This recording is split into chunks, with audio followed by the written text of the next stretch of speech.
আল্লাহ পাক রব্বুল আলামিনের দরবারে লাখ কোটি শুকরিয়া আদায় করছি যে আমরা বহুদিন পর্যন্ত যে কার্যক্রমটা আলহামদুলিল্লাহ মানসিকভাবে ধারণ করে এবং বাস্তবে এটা বাস্তবায়নের জন্য যে চিন্তা রেখে আমরা কার্যক্রম পরিচালনা করছিলাম তারই একটা আলহামদুলিল্লাহ আজকে বাস্তবতা হলো যে আমরা সমমনা ইসলামী 5টি দল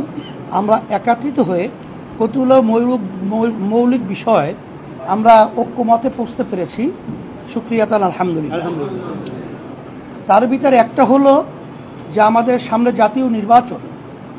আমরা যেন ইসলামী দলগুলো একটা বাক্স পাঠাতে পারি এ বিষয় নিয়ে আমাদের আলোচনা আলহামদুলিল্লাহ অনেকটা এগিয়েছে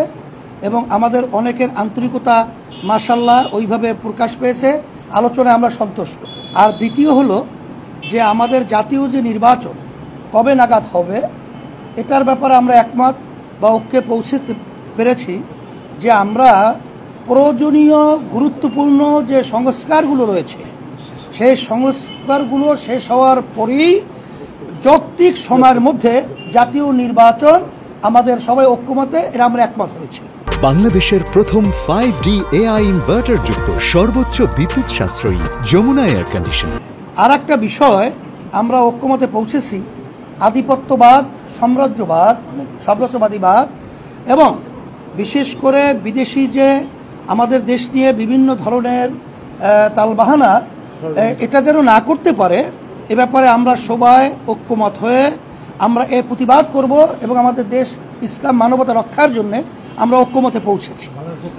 আর একটা বাংলাদেশ কল্যাণ রাষ্ট্র প্রতিষ্ঠার ব্যাপারে এখানে ইসলাম এটাই তো কল্যাণ, ইসলামী নীতি আদর্শের মাধ্যমে যে কল্যাণ বয়ে আসে দুনিয়াতেও আখেরাতেও, সেই হিসেবে আমরা ইসলামী কল্যাণ রাষ্ট্র প্রতিষ্ঠার জন্য আমরা সবাই ঐক্যমতে পৌঁছতে পেরেছি আলহামদুলিল্লাহ। আর একটা বিষয় হলো নারী যে বর্তমানে যে ফরেস্টার সংস্কার যে রয়েছে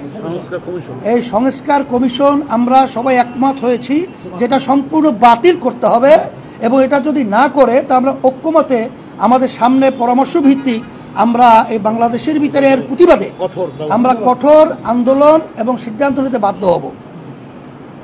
আর বিশেষ করে ফ্যাসিস্টদের খুনিদের এবং দেশ থেকে যারা টাকা পাচার করেছে এদের বিচার এবং টাকা ফেরত নিয়ে আসার ব্যাপারে আমরা আলহামদুলিল্লাহ ঐক্যে পৌঁছতে পেরেছি যে ত্বরিত এই খুনি এবং যারা নাকি জালেম এবং যারা নাকি টাকা পাচারকারী রয়েছে তাদের বিচার এই বাংলা হত্যাকারী এক কথাই তারা যে এই বিচার যেন বাংলাদেশের ভিতরে ত্বরান্বিত এবং খুব ত্বরিত এটা বাস্তবায়ন হয় এ ব্যাপারে আমরা ঐক্যমতে পৌঁছতে পেরেছি। আর আলহামদুলিল্লাহ ধারাবাহিকতা আজকে আমাদের এই আনুষ্ঠানিকতা আজকে শেষ নয়, আমাদের এই লক্ষ্যে পৌঁছার জন্য আমরা সবাই ধারাবাহিকভাবে এই কার্যক্রম পরিচালনা চলতে থাকবে, বৈঠক চলতে থাকবে। আশা করি আলহামদুলিল্লাহ এই 53 বছর স্বাধীনতার পরে 54 বছর চলছে আমাদের যে লক্ষ্য বাংলাদেশকে নিয়ে, এটা আমরা আশা করি এখন যে পরিবেশ তৈরি হয়েছে এটা আমরা পৌঁছতে পারবো এরকম একটা আশার আলো আলহামদুলিল্লাহ আমরা দেখতে পাচ্ছি। এটা সংস্কারের ব্যাপারটা তো এখন নির্ধারিত আসলে সময় বলা যায় না, তবে এটা আমরা সময়ের ব্যবধানে সংস্কার যেহেতু দ্রুত শব্দটা আমরা ব্যবহার করেছি, যৌক্তিক সময় ব্যবহার করেছি, কাল ক্ষেপণ না করে এটা আমরা বর্তমান অন্তর্বর্তীকালীন সরকারকে এটা আমরা বারবার অনুরোধ করেছি,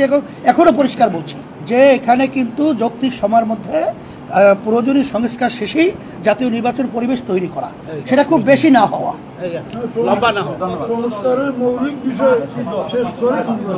মানে আমাদের মধ্যে হৃদ্যতাপূর্ণ পরিবেশে বৈঠক হয়েছে, এই বৈঠক অব্যাহত থাকবে। আমরা এক বৈঠকে তো সব শেষ করতে পারবো না, পর্যায়ক্রমে আমরা বৈঠক করবো ইনশাআল্লাহ। আমরা ফেসিবাদী দল হিসেবে আওয়ামী লীগের বিচার নিশ্চিত করতে হবে, এটা আমাদের বৈঠকের অন্যতম একটা বিষয় ছিল।